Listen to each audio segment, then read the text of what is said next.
Staff here with another NRW Checkpoint. Brian, how you doing, man? I'm good. How about yourself? I'm good, man. I'm good. You've been on some adventures lately, I see. Yeah. Having fun outside, Okay.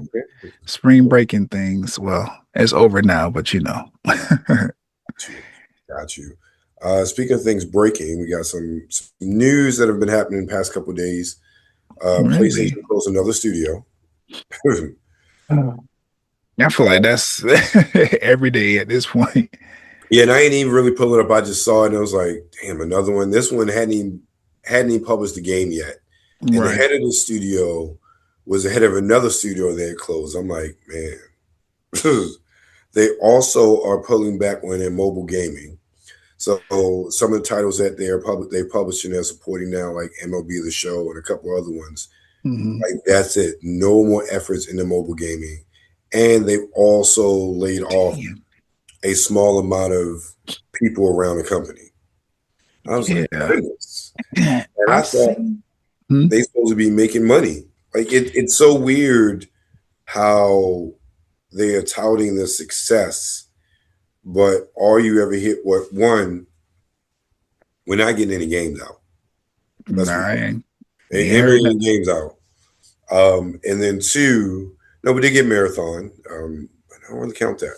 I don't count Marathon. I mean, none of the first party games that they are known for, just exclusive titles. We're not getting any of those out.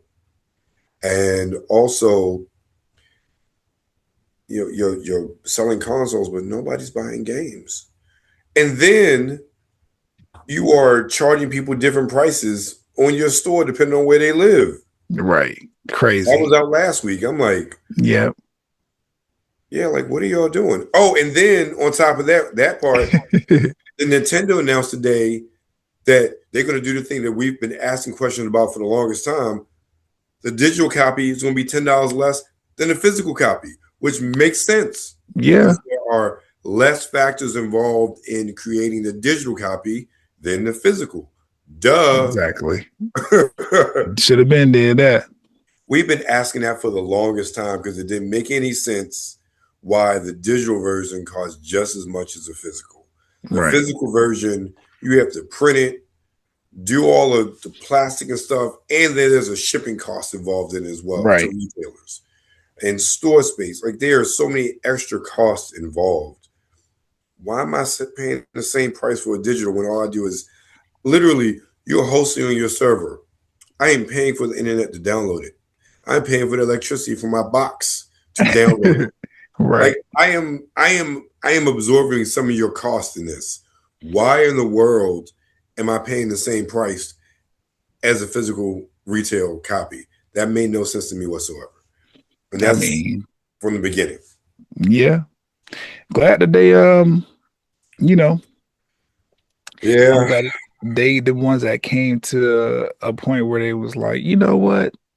We're gonna go do the thing that makes sense and stop trying to finesse the gamers all the time. Right. And let's be real, it should be more than $10, but that's another conversation. Yeah. And then who was that? I don't know if you saw somebody. I saw a headline earlier. I didn't get a chance to read the article. Somebody laid off 1,000 employees. Was that Fortnite? Was it? It is a big game that's doing well. Yeah, I think I saw a headline about Fortnite layoffs, but I didn't dive into it. It might have been Epic and Fortnite. I think that's what it was. That's crazy if that's the case.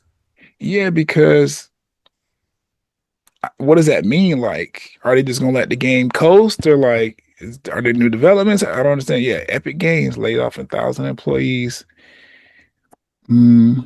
Citing dip in Fortnite popularity as the cause. If Fortnite is going down, and that is constantly cited as one of the, like, really, you think of the when they talk about what games are being played, it was like Fortnite, Apex, Call of Duty, especially like the live service ones, is definitely like Fortnite.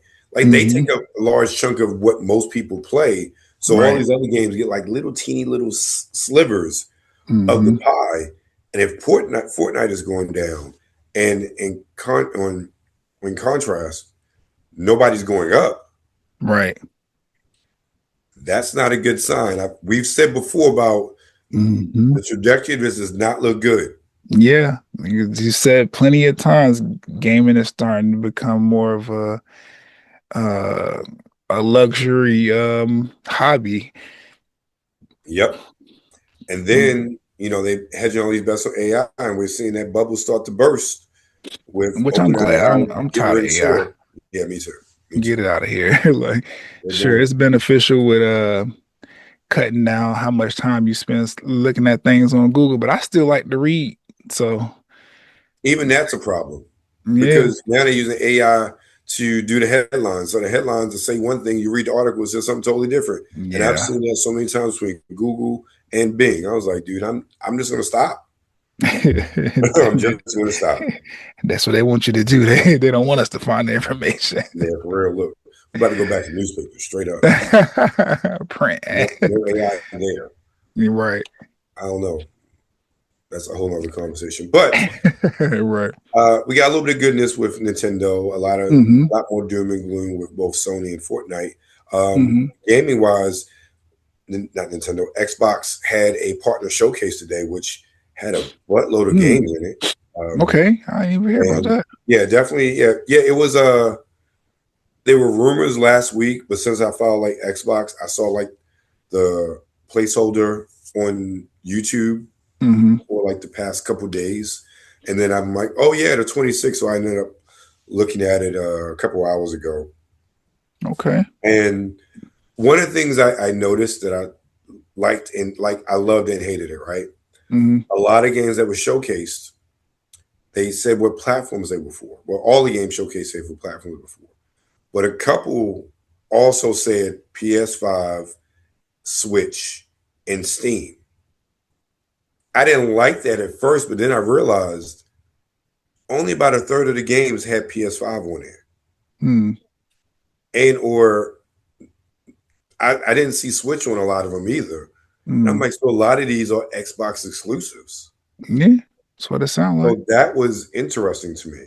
I also like that that's the way of getting in front of, I know it's not like this, but when we have the Sony showcase, they're like 90% of those games on Xbox. And that's one of the things that people always talk about afterwards. And the ponies are like, oh, look, all these games came out for PlayStation. Then it's like, oh yeah, but they're out for Xbox too. Like you don't really say. So it's interesting that they did that today. Maybe they did it last time because I didn't pay it. I like the last developer direct. I really didn't watch it because it was nothing I was really interested in. And also, I was a bit disgruntled after that was like not too long after the whole Game Pass thing and this and that. I was like, forget that.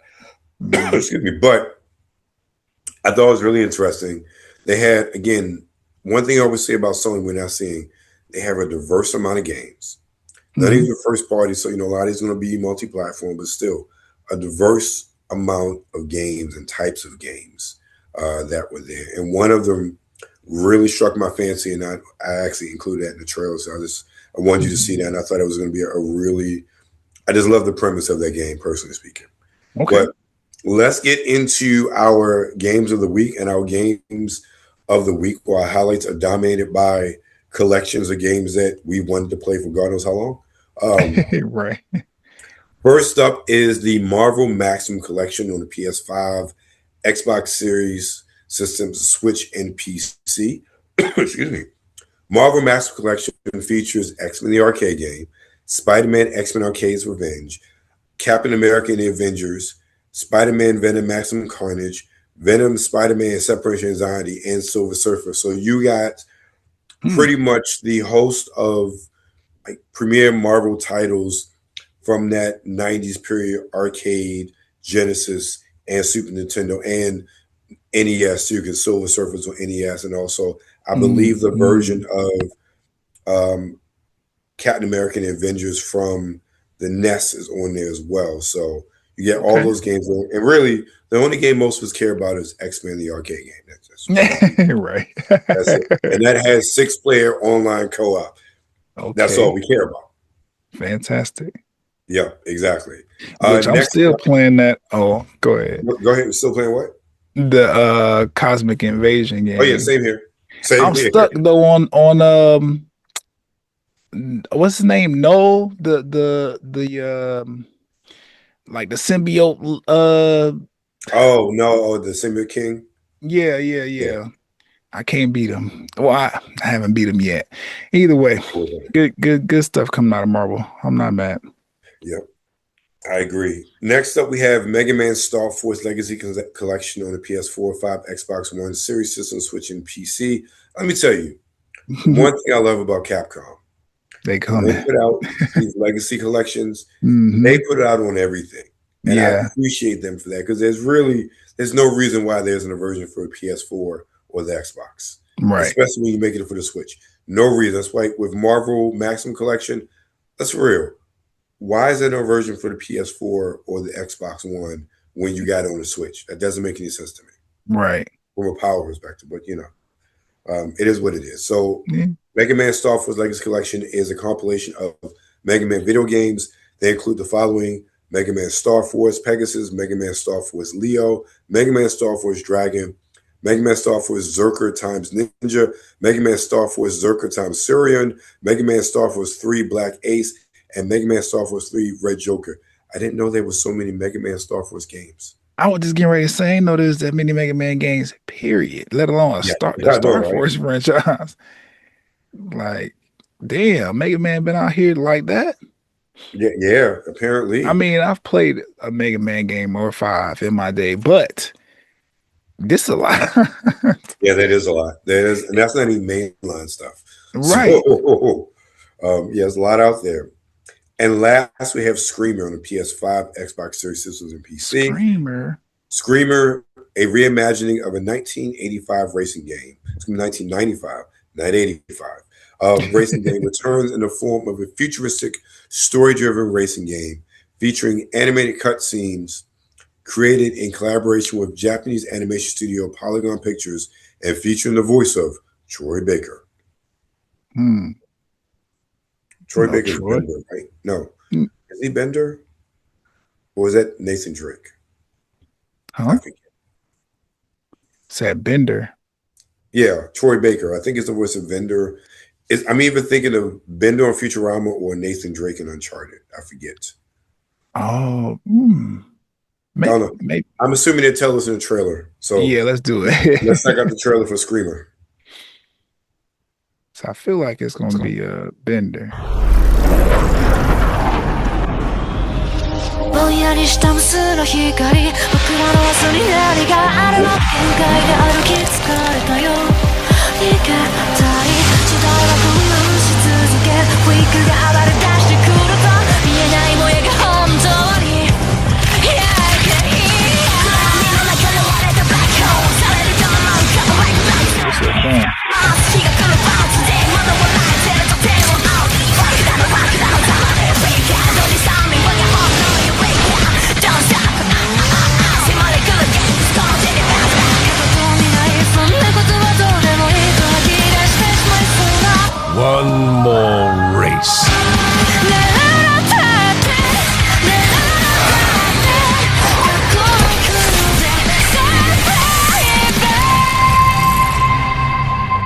Okay. All right, I'm feeling it. I'm definitely feeling it. I'm not mad at that. It looked fun, actually. Kind of got like to reimagine because I'm pretty sure the '95 game didn't look anything like that. Absolutely not. Quite sure, but that looked fun though. Kind of remind me of like Midnight Club or Need for Speed Most Wanted, but like obviously with a Japanese twist, JRPG flair. Exactly. But, it looks cool though. I agree. Let's dive into Mega Man Star Force Legacy Collection. All the Mega Man games ever exist. On the air. See? Now I played Mega Man with that one before. And you gotta like put the little cards inside the thing. What?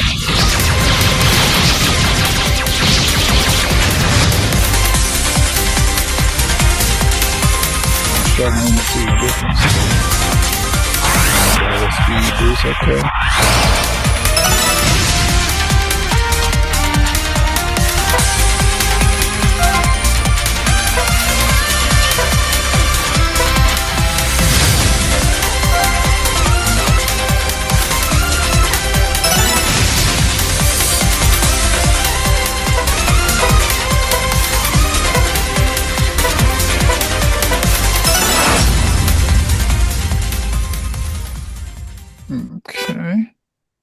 So those are the RPG Mega Mans, I guess. That's what it looked like.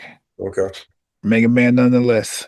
Yep, Mega Man nonetheless. All right, that's cool. Not my cup of tea, but I know that's one of those game series I think a lot of people are clamoring for. So they Capcom's been meeting in demand. Capcom's like the one company. They trying. They holding it down. Well, yeah, through this entire generation, they are the one company that is consistently just doing the thing. Because I even think about the Street Fighter 6 game that came out. Like, great game. How they just turn that whole franchise up for this current generation console stuff. Like, Capcom, they've been doing their thing. Oh, they also responsible for the Marvel Tokon game that's coming out too, right? I think. No, the one on PlayStation. Yeah, they're not. No, that's who stole their flow? Was it Blaze Blue? No, Arc Systems. Arc Systems, I think they're the ones behind it for Sony. That would make sense. Yeah. Okay. Yeah. Either way, I'm impressed with Capcom as well. Yeah, definitely. They've been doing their thing. Next up, we have Marvel Maximum Collection.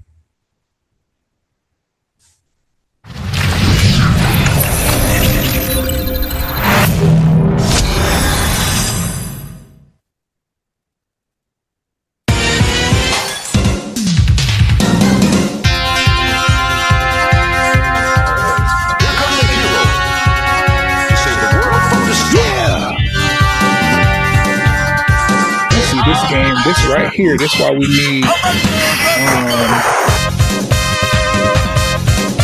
his name?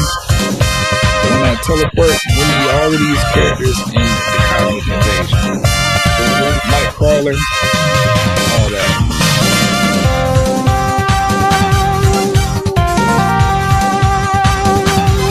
They can keep Hawkeye, though. I don't think we need him.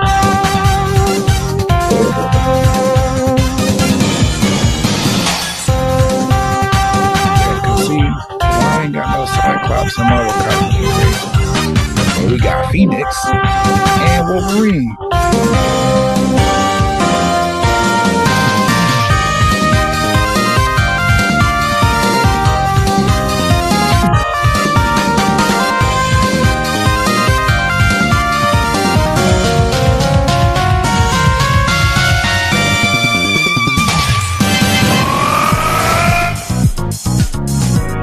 Capcom, they came with the games. Yep. Yeah. So good shit. Those are the ones that are coming out this week. So the next game is a game called Artificial Detective, and that was one of the games highlighted during Xbox's developer showcase today. And I just thought it was cool, so I'm like, let's check it out. Let's check it.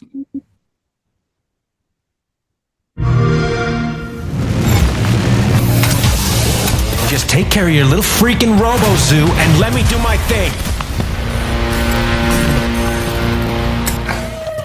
All of humanity has disappeared. Sound like the biggest missing persons case in the history of the world? Yeah, thank God I'm on the job. Artificial Detective 2846. Oh, damn. Detective in the world. Only detective in the world. The point is this, all right? I'm gonna solve this. Where's his stomach at? He eating. There's one piece in the puzzle that's driving me crazy. No touching. You got your toy? These are my toys. I'm a detective, not a babysitter, all right?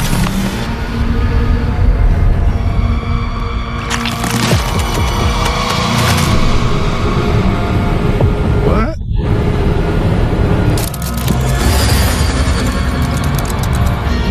What the f...